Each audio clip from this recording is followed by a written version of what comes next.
With today's economy, it's believed the lucky few have the means to live off-grid. However, small off-grid living can be obtainable, even to those who aren't middle class or higher, though it could require major life changes. Here is a beginner's guide to living off-grid. Property.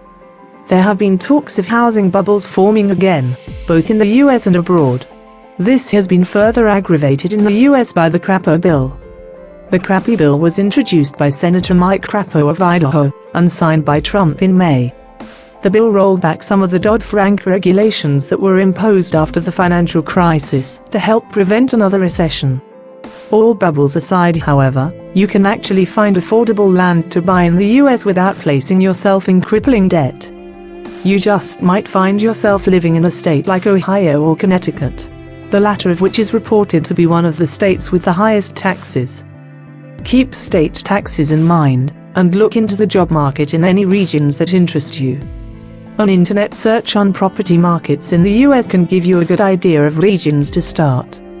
From there, comparing prices from real estate websites in different regions can help you narrow the search down. You can buy an acre of land for as little as $1,000, and even less if you know where to look. We suggest keeping usable water sources in mind, and avoiding regions close to nuclear power plants and fossil fuel operations.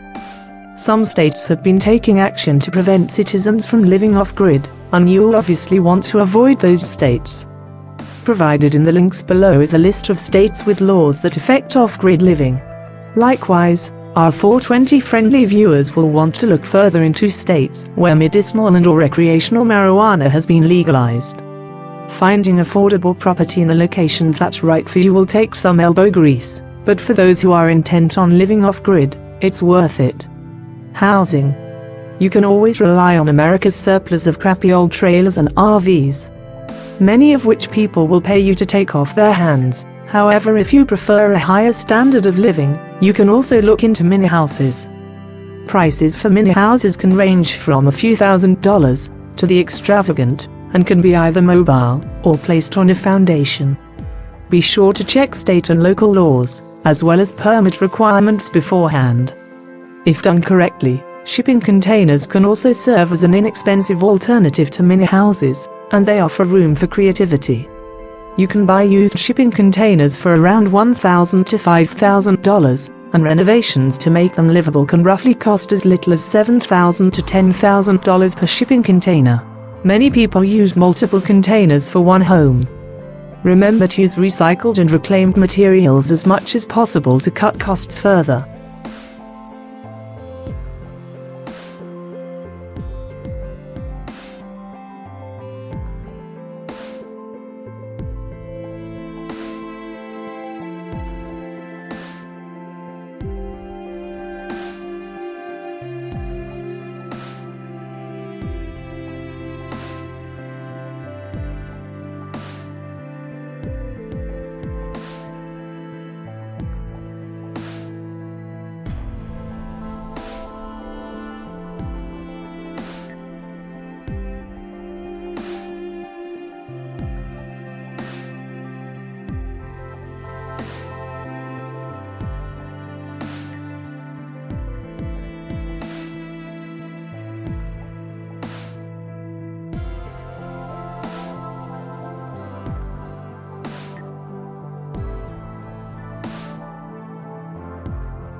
Energy systems.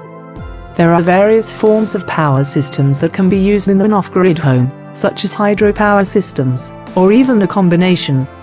In this report, we will focus on solar and wind power systems. However, in the end, it really depends on what works best for your property. Keep in mind it takes around 10,000 kilowatt-hours of electricity per year to power the typical American home.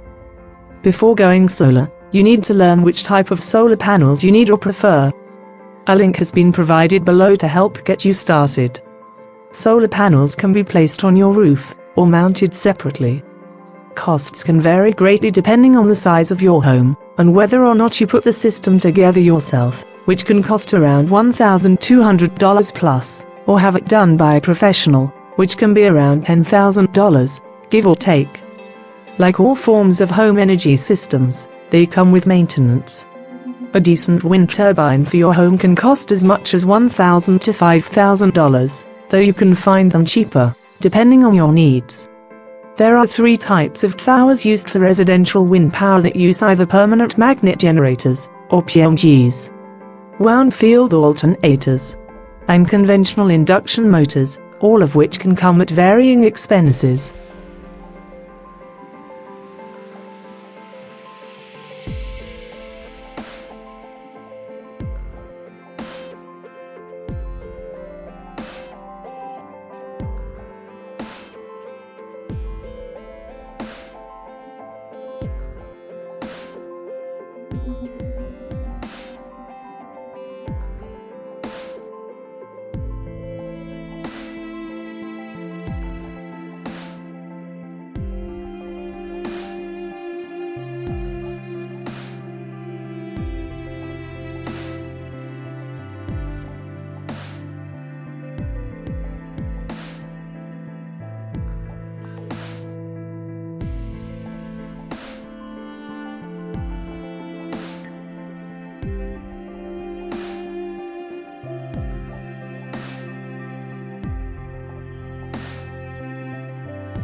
Water systems. As mentioned before, finding property with a natural, clean water source like a river, well or pond, is your best bet. If you're interested in pulling water from a river or stream, the laws vary between states. You'll need to look up riparian rights for the state you are interested in. With almost any system you use, you'll need the solar powered submersible deep well pump. The pumps themselves are, on average, around $100 to $300, but can be more. You'll have to pay attention to the product details, but most of these well pumps require 12-volt or 24-volt solar panels, which will run an additional $100 plus. You may be able to find kits that will save you money, or used systems through trader sites and Craigslist. If natural water sources aren't an option for your property, there are other solutions. Depending on the region of the US you choose, cisterns and rainwater harvest systems can be used, the latter of which can easily be in the $1,000 to $5,000 range. For this reason, a do-it-yourself approach might be more feasible. Potable water tanks are necessary for most systems, and probably a good idea if you want to keep extra supplies. The tanks come in a large range of sizes, with a new 500-gallon tank costing roughly $300 to $500. As a final resort, you can always purchase water to be brought to your property by bulk water delivery service. No matter your usable water source, you'll need a filtration system. They're easy enough to find online for $100 plus, and you have quite a few options here, but keep quality in mind.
plumbing.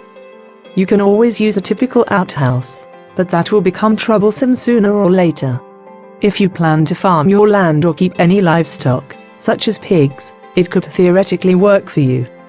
You can dispose of your waste in the compost along with the rest of your livestock's waste, but it's still a messy business, and it would require the appropriate upkeep to ensure a hygienic environment.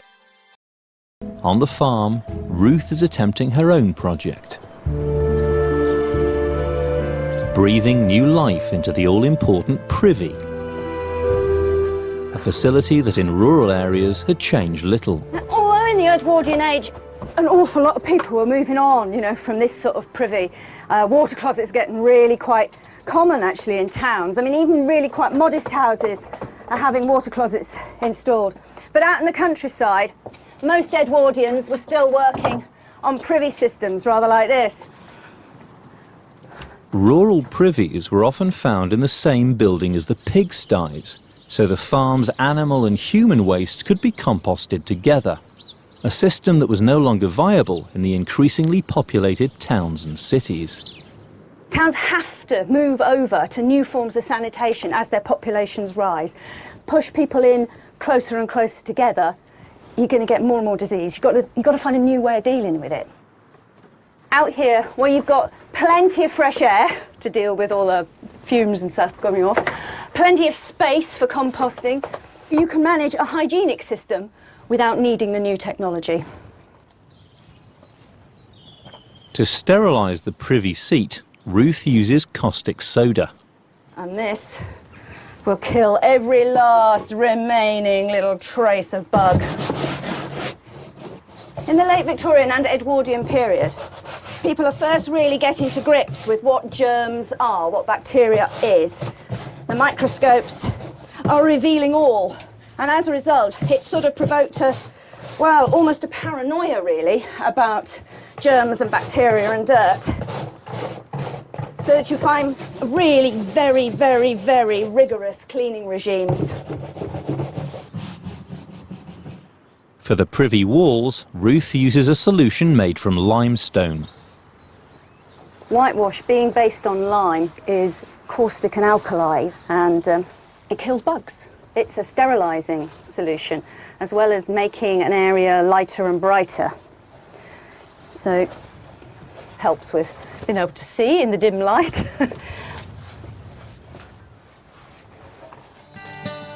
I am making toilet paper. So this is a really old tradition. People have been doing it for centuries. In fact, there's even a Shakespearean line talking about some other sort of literature as being fit only for bum fodder. Now all the privy needs is some animal dung to compost with the human waste. These are two. Yep, these are our two large blacks. Hey, girls. Farmhand Megan Elliott has brought 2 sows for the pigsty. So large black, that's local. Yeah, in the late 1800s, the large blacks, were the breed of that time. Big. Nice fat pig.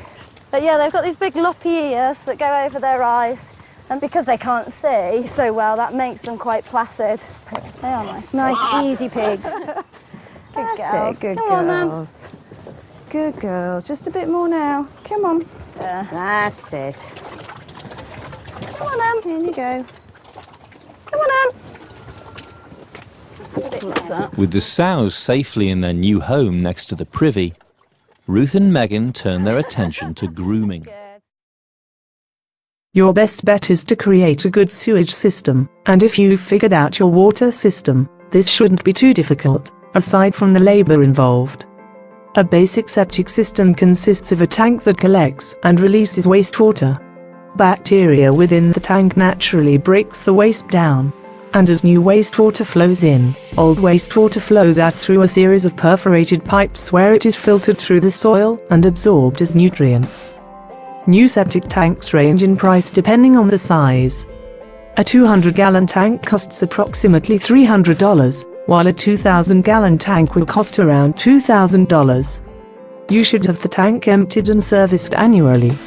No matter what type of plumbing system you use, You will need to contact the county in which your property is located to find out what your options are.